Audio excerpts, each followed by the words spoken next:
नमस्कार दोस्तों, स्वागत है आपका डायनामिक डीके में daily news with Dinesh Kumar के। आज के वीडियो में हम बात करेंगे 18 मई 2020 की इंपॉर्टेंट न्यूज के बारे में। पहले आज की वीडियो की अट्रैक्शंस देख लेते हैं।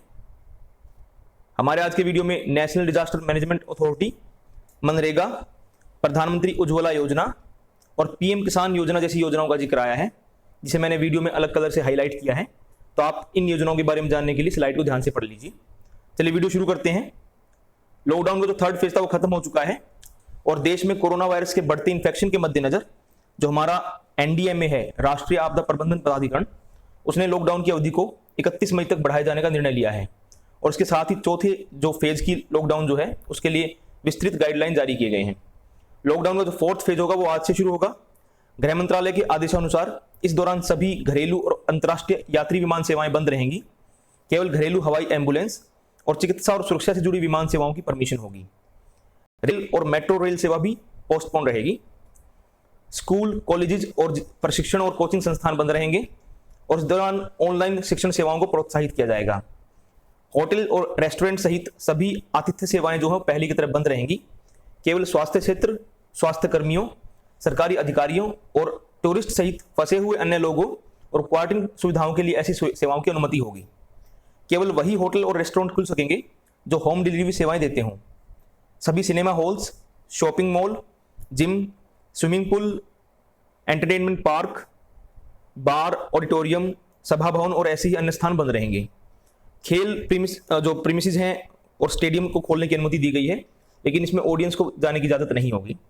सभी सामाजिक, राजनीतिक, सांस्कृतिक और धार्मिक आयोजनों के पर जो रोक है वो लगी रहेगी। किसी भी तरह के सम्मेलनों और धार्मिक सभाओं का आयोजन प्रतिबंधित रहेगा और सभी जो धार्मिक स्थल हैं वो आम जनता के लिए बंद रहेंगे।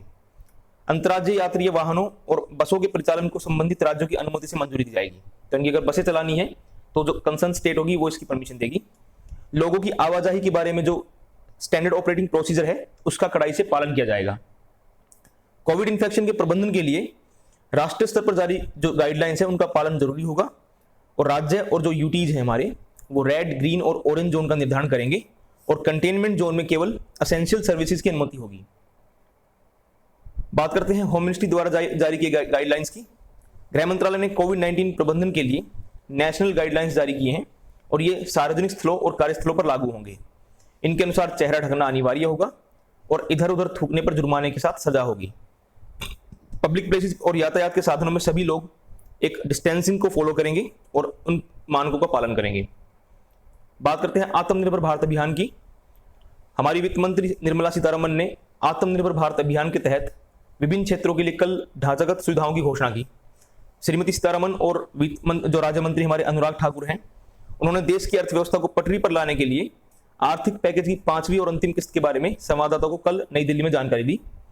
वित्त मंत्री ने बताया कि ढांचागत सुधारों के लिए 7 क्षेत्रों पर मुख्य रूप से ध्यान दिया जाएगा। वित्त मंत्री ने कहा कि मनरेगा योजना, उसके तहत रोजगार सृजन के लिए 40,000 करोड़ रुपए दिए जाएंगे और इसके लिए इससे लगभग 300 करोड़ कार्य दिवस के जो रोजगार है उनके सृजन में सहायता मिलेगी।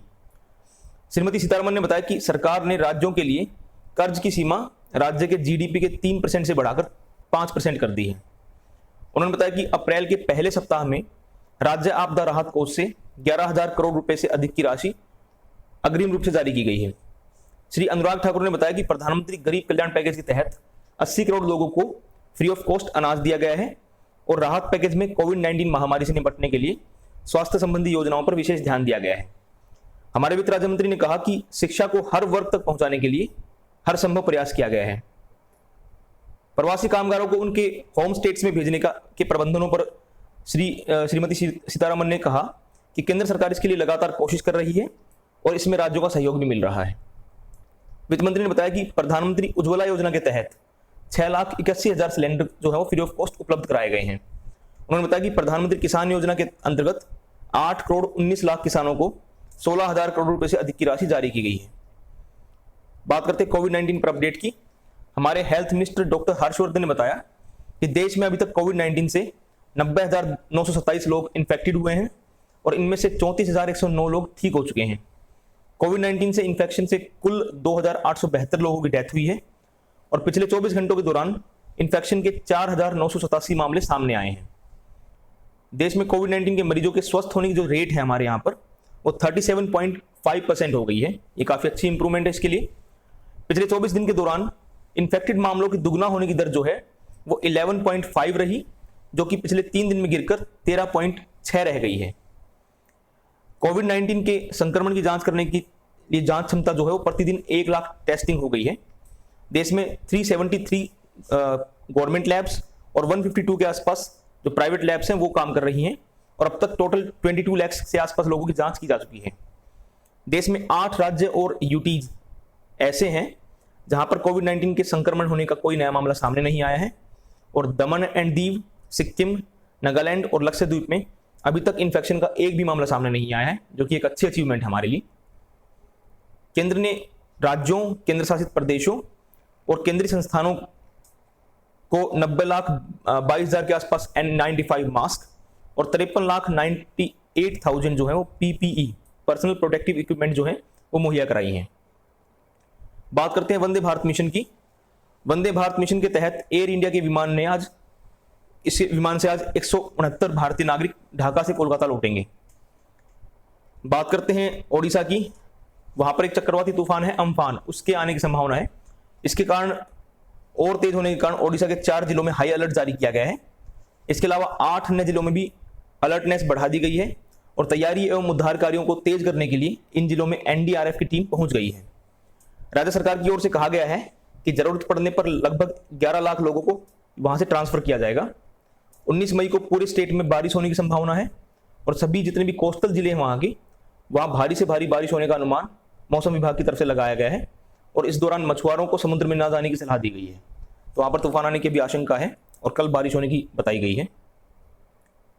हमारे प्रधानमंत्री नरेंद्र मोदी ने इजराइल के प्राइम मिनिस्टर बेंजामिन नेतन्याहू को 5वीं बार सरकार बनाने के लिए बधाई दी है।